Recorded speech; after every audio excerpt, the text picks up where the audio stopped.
हिवाळी अधिवेशनामुळे नागपूरमध्ये रोज सध्या अनेक मोर्चे निघत आहेत। समाजातील असंख्य लोकांच्या जीवनावर परिणाम करू शकेल असा त्यातील आज एक मोर्चा होता, तो म्हणजे जुनी पेन्शन योजना राबवावी यासाठीचा। त्याला राजकीय किनार आली यात फार आश्चर्य नाही, तर दुसरा मोर्चा मात्र राजकीयच होता। राष्ट्रवादी शरद पवार गटाचे आमदार रोहित पवारांच्या युवा संघर्ष यात्रेची सांगता। यात मात्र हाय व्होल्टेज ड्रामा बघायला मिळाला।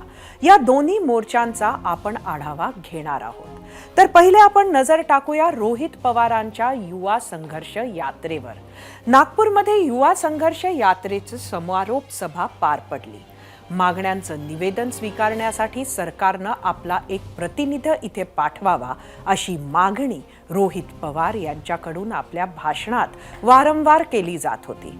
पण निवेदन स्वीकारण्यासाठी सरकारकडून एकही अधिकारी किंवा मंत्री उपस्थित नसल्यानं रोहित पवारांच्या नेतृत्वात संघर्ष यात्रेतील कार्यकर्ते मोठ्या संख्येनं विधान भवनाच्या दिशेनं निघाले। बंदोबस्तावर असलेल्या पोलिसांनी तात्काळ या मोर्चाला बॅरिकेड लावून अडवण्याचा प्रयत्न केला, मात्र कार्यकर्ते एवढे आक्रमक होते की त्यांनी पोलिसांचे तब्बल 2 बॅरिकेड उडवून लावले।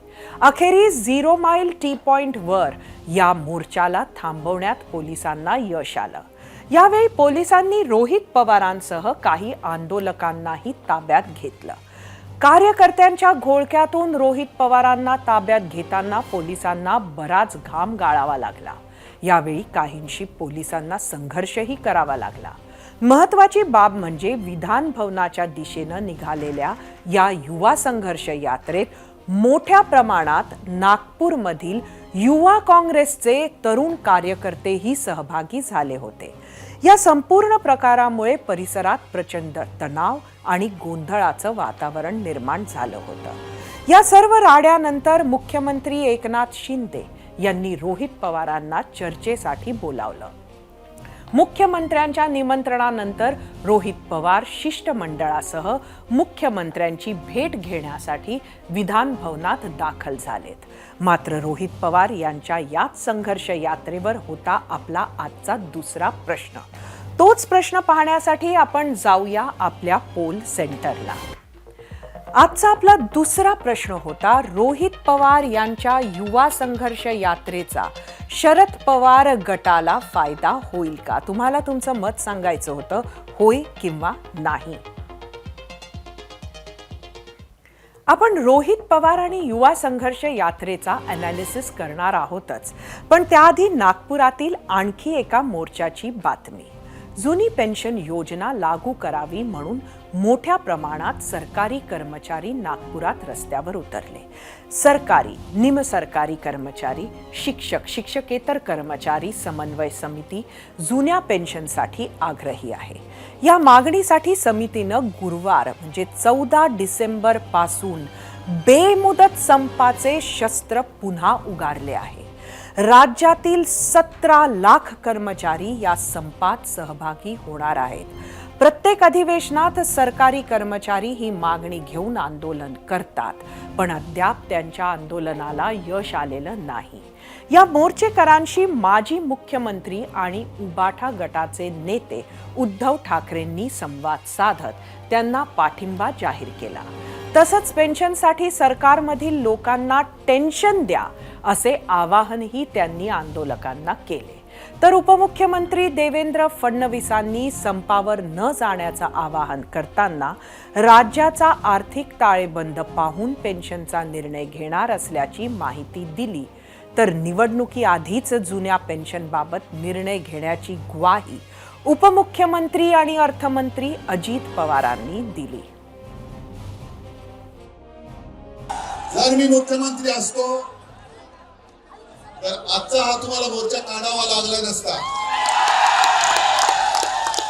आणि एवढ्या या महत्त्वाच्या घटकाला जर स्वतःच्या न्याय मागणीसाठी आक्रोश करावा लागत असेल आणि गद्दारी करून स्थापन झालेलं सरकार त्याच्याकडे कानाडोळा करत असेल, तर मग नुसतं पेन्शन नाही, त्यांना टेन्शन देण्याची गरज आहे।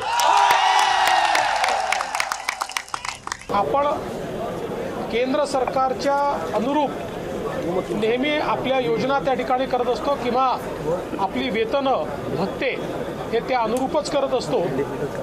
त्यामुळे आम्ही कर्मचारी संघटनांना या ठिकाणी आव्हान देखील केलेलं आहे की अशा प्रकारे त्यांनी संप वगैरे करू नये। लोकसभेच्या निवडणुकीची तुम्ही काही चिंता करू नका, ती झाल्यानंतर 6 महिन्यांनी 5 महिन्यांनी आपली निवडणूक आहे। मी सभागृहाला आश्वस्त करतो यांच्या साक्षीनं, लोक विधानसभेची निवडणूक लागायच्या आधी ह्या पेन्शन जुन्या पेन्शनच्या संदर्भामध्ये निश्चितपणे हे सरकार निर्णय घेईल।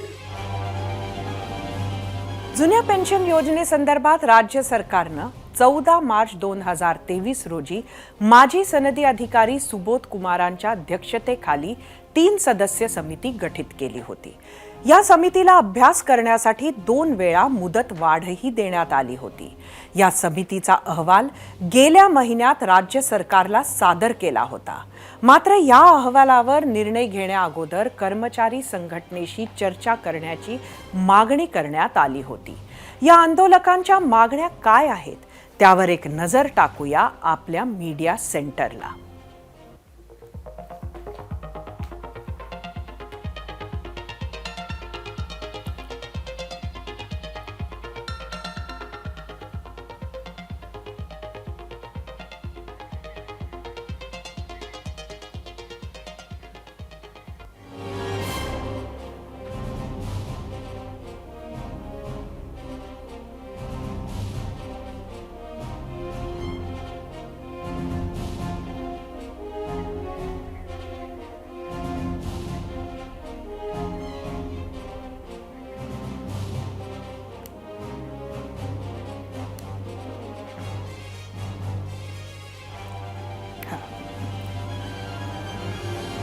या लोकांची मागणी एवढीच होती की जुनी पेन्शन योजना लागू करा, रिक्त पदांवरील नोकर भरती तातडीनं करा, निवृत्तीचं वय 60 वर्षे करा, कंत्राटीकरण रद्द करून सध्या कार्यरत कंत्राटी कर्मचाऱ्यांना कायम करा, अनुकंपा नियुक्त्या विना अट कराव्या, ही सुद्धा या मोर्चात सामील झालेल्यांची मागणी होती।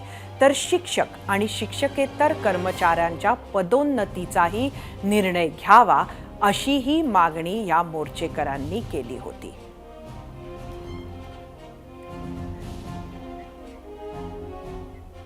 जेव्हा राज्यात मराठा आरक्षणासाठी मनोज जरांगेंचं जोरदार आंदोलन आणि दौरे सुरू होते, नेमकं त्याच काळात तरुणांचे बेरोजगारीचे मुद्दे घेऊन 24 ऑक्टोबरला रोहित पवारांनी युवा संघर्ष यात्रा सुरू केली। यात्रांमुळे जोडले जाणारे लोक आणि मिळणारा प्रतिसाद हा यापूर्वीच्या अनेक राजकीय यात्रांमधून सिद्ध झालेला आहे। दक्षिणेतल्या YS राजशेखर रेड्डी असो किंवा जगन मोहन असो, स्टॅलिन यांची यात्रा असो की राहुल गांधींची भारत जोडो यात्रा, या यात्रांना मिळालेला प्रतिसाद अभूतपूर्व होता। त्याच पार्श्वभूमीवर राष्ट्रवादीनं यात्रा आखताना ती गावागावात जाईल हे देखील पाहिले। राष्ट्रवादीमध्ये पडलेल्या फुटीनंतर निर्माण झालेली पहिल्या फळीतील नेतृत्वाची पोकळी भरण्यासाठी आणि आपल्या नेतृत्वाची ताकद दाखवण्यासाठीचा हा प्रयत्न असल्याचंही बोललं गेलं। खुद्द अजितदादांनीही रोहितदादांच्या यात्रेची खिल्ली उडवली, तर भाजप आमदार नितेश राणेंनीही टर उडवली। रोहित पवार यांनी गेल्या 2 महिन्यांपासून संघर्ष यात्रा काढली आहे। युवकांचे प्रश्न, आरोग्य, शेतीविषयक प्रश्नांबाबत ही यात्रा काढण्यात आली होती। या यात्रेच्या समारोप कार्यक्रमानिमित्त आयोजित सभेत स्टेजवर इंडिया आघाडीची एकजूट पाहायला मिळाली। यावेळी बोलताना शरद पवारांनी तरुणांच्या प्रश्नांची दखल जर सरकारने घेतली नाही तर ते युवा वर्ग आपली शक्ती दाखवल्याशिवाय राहणार नाही असा इशाराच दिला। तर संजय राऊतांनीही उपमुख्यमंत्री अजित पवार यांच्यावर बोचरी टीका केली। पाहूयात। आज या सर्वांनी हा कार्यक्रम हातामध्ये घेतला, त्या कार्यक्रमाच्या माध्यमातून एक इशारा दिला की बाबांना या मागण्या आम्ही केल्या, ह्याच्यात स्वतःचा स्वार्थ नाही, त्याच्यात शेतकऱ्याचं हित आहे, तरुणांचं भवितव्य आहे, आणि त्यासाठी तुम्ही सहकार्य करा. आम्ही सामंजस्याने या ठिकाणी सहकार्य करायला तयार आहोत. पण सामंजस्य आणि सहकार्य या दोन्ही गोष्टी दाखवल्यानंतर जर तुम्ही या कामाकडे धुमकत बघत नसाल तर ही युवा शक्ती जबरदस्त युवा शक्ती काय करू शकते हा इतिहास या ठिकाणी निर्माण केल्याशिवाय आम्ही राहणार नाही. हा कार्यक्रम या ठिकाणी घेतलेला आहे. मोठ्या पवार साहेबांना शुभेच्छा देण्यासाठी आणि छोट्या पवारांना आशीर्वाद देण्यासाठी आपण इथे उपस्थित आहोत. मधले पवार लटकत पडले आहेत कुठेतरी.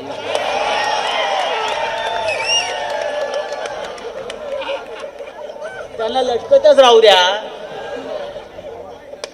लटकत लटकत खाली पडतील आणि मग त्यांना कळेल आपण चुकीच्या झाडावर लटकलो.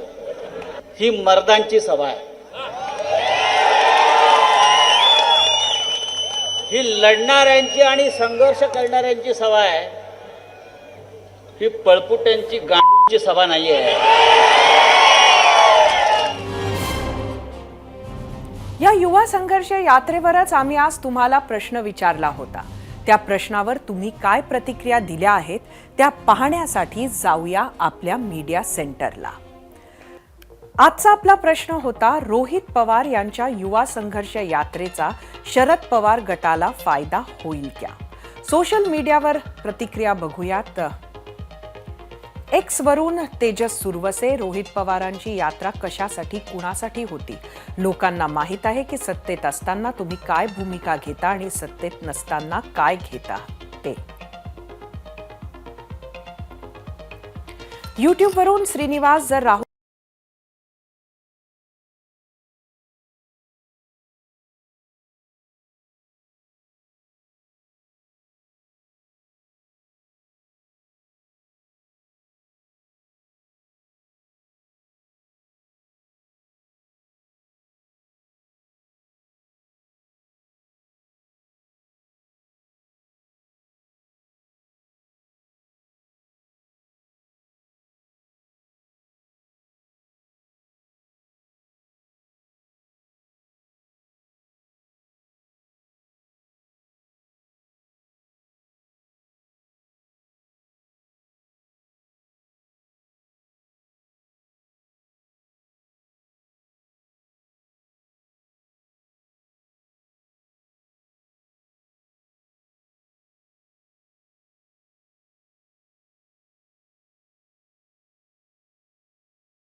एबीपी माझा, उघडा डोळे बघा नीट.